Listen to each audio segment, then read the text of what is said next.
Truth Seeker, the dark days are over.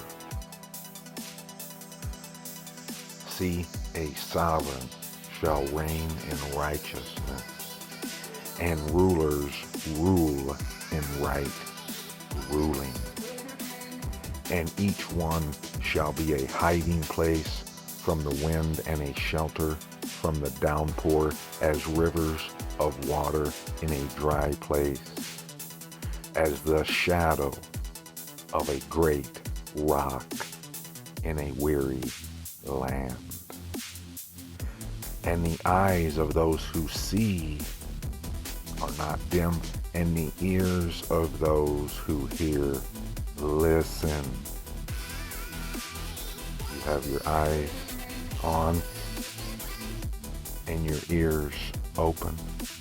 Truth Seeker, I hope so. And the heart of the rash understand knowledge, and the tongue of the stammerers hurries to speak plainly. And a fool is no longer called noble, nor the scoundrel said to be respectable. For a fool speaks folly, and his heart works wickedness, to practice filthiness. Who are these fools and scoundrels the Most High's talking about? All these preachers and teachers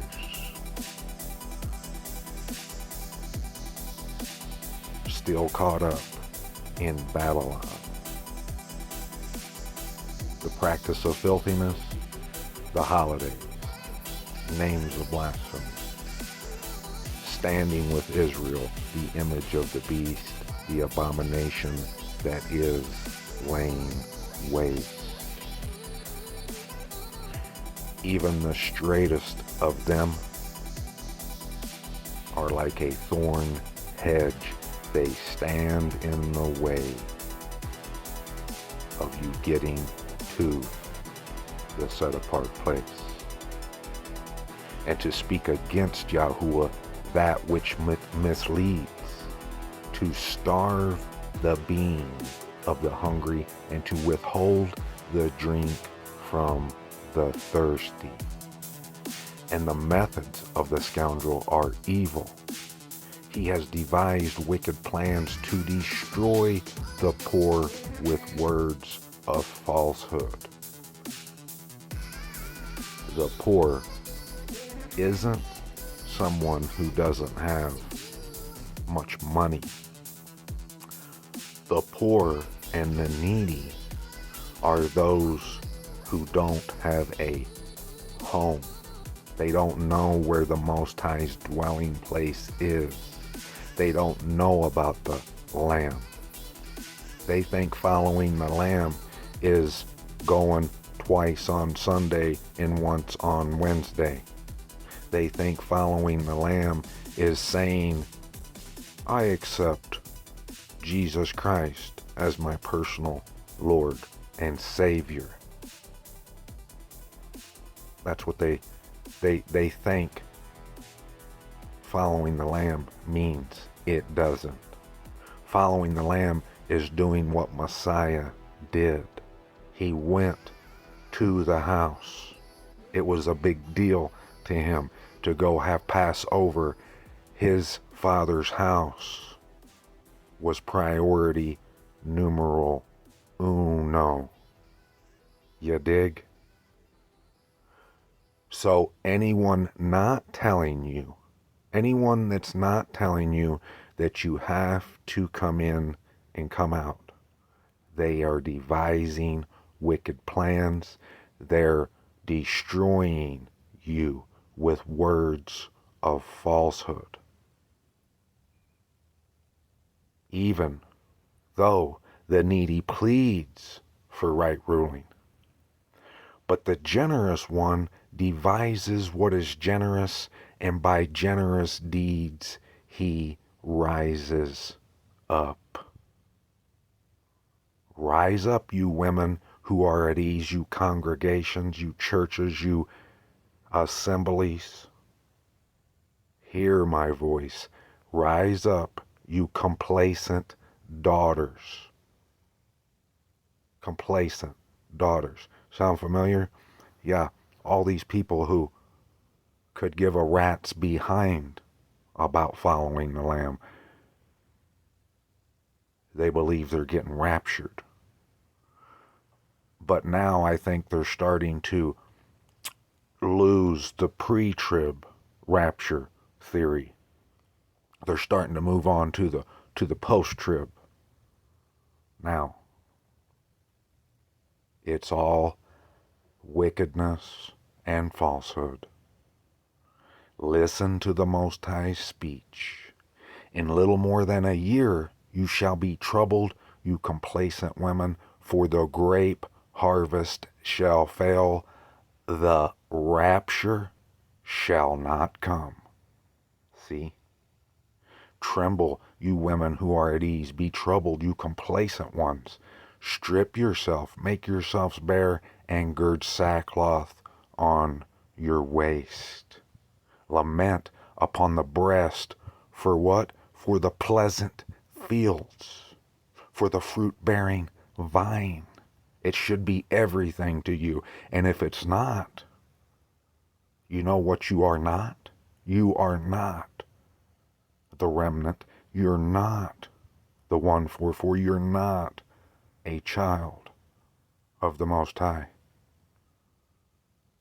Weeds and thorn bushes come up over the ground of my people, indeed over all the houses of joy, the city of revelry. You see, weeds and thorn bushes, that's not literal. To these workers of wickedness, yeah, they believe it's literal. They think the Most High's going and putting all this effort in to tell you about some weeds and thorn bushes that are literally growing on the ground. No. He's letting you know that your real home, the city of revelry, had been hidden from you, but no longer. For the palace is abandoned, the crowded city deserted. Hill and watchtower serve as caves forever, a joy of wild donkeys, a pasture of flocks. Until the Spirit is poured upon us from on high, and the wilderness shall become garden land, and the garden land be reckoned as a forest. Then right ruling shall dwell in the wilderness, and righteousness remain in the garden land. The work of righteousness, not of wickedness, shall be peace, and the service of righteousness be rest and safety forever. And my people shall dwell in a home of peace, and in safe dwellings, and in undisturbed resting places.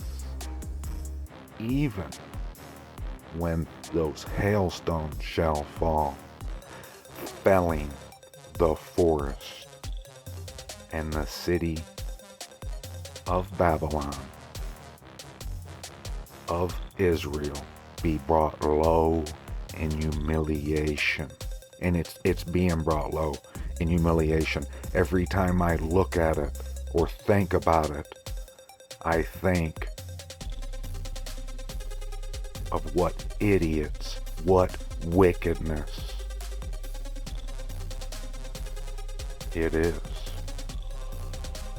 But blessed are you who sow beside all waters, who send out the foot of the ox and the donkey. Yahuwah is exalted, for he dwells on high. He has filled Sion with right ruling and righteousness, and he shall be the trustworthiness of your times, a wealth of deliverance. See these faces right here? That's something you can trust in. See the wickedness that Israel, the abomination, has produced? Do you see what an abomination it is? That's something that you can trust in. You can trust that the Most High has nothing to do with workers of wickedness.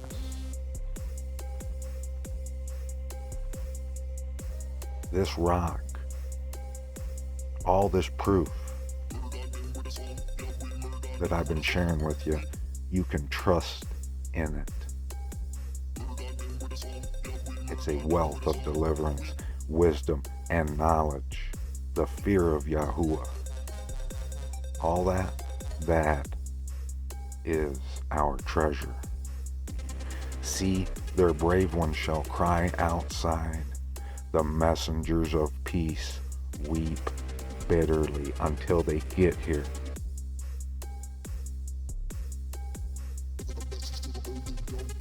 You, true seeker, who are far off, hear what the Most High shall do. And you, who are near, who have overcome, the Lamb overcomes. When your feet step into this set-apart place and you see all this wealth of deliverance and trustworthiness, you overcome and you will know His might. He who walks righteously and speaks what is straight, he who rejects the gain of oppressions, he who keeps his hands from accepting bribes, who stops his ears from hearing of falsehood and shuts his eyes from seeing evil. He shall inhabit the heights, strongholds of rocks be his refuge. His bread shall be given him, his water be steadfast. If you've wondered how I've been able to share all this mighty good news of the rain with you for peace in our time, that's why the Lamb overcomes. Your eyes shall see the Sovereign in his comeliness, see a land that is far off. No longer shall you see a fierce people, a people too deep a lip to hear, of a jabbering tongue no one understands. You, true seeker, you're going to begin to understand all this stuff that you couldn't before. It's all going to make perfect sense. See, Zion, the city of our appointed time, your eyes shall see Yerushalayim, an undisturbed home, a tent not taken down. Its stakes are never removed, nor any of its cords broken.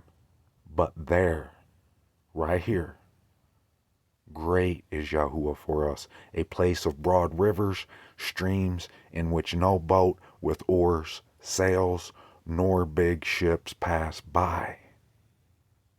We've read it all through the Word. It's in the interior of a land, not on the coast. For Yahuwah is our judge. Yahuwah is our inscriber. Yahuwah is our sovereign. He saves us. Your rope shall be slack. They do not strengthen their mast. They shall not spread the sail. Then the prey of great plunder shall be divided. The lame shall take the prey. Neither shall the inhabitants say, I am sick. The people, you, true seeker, who dwell in it, is forgiven their crooked.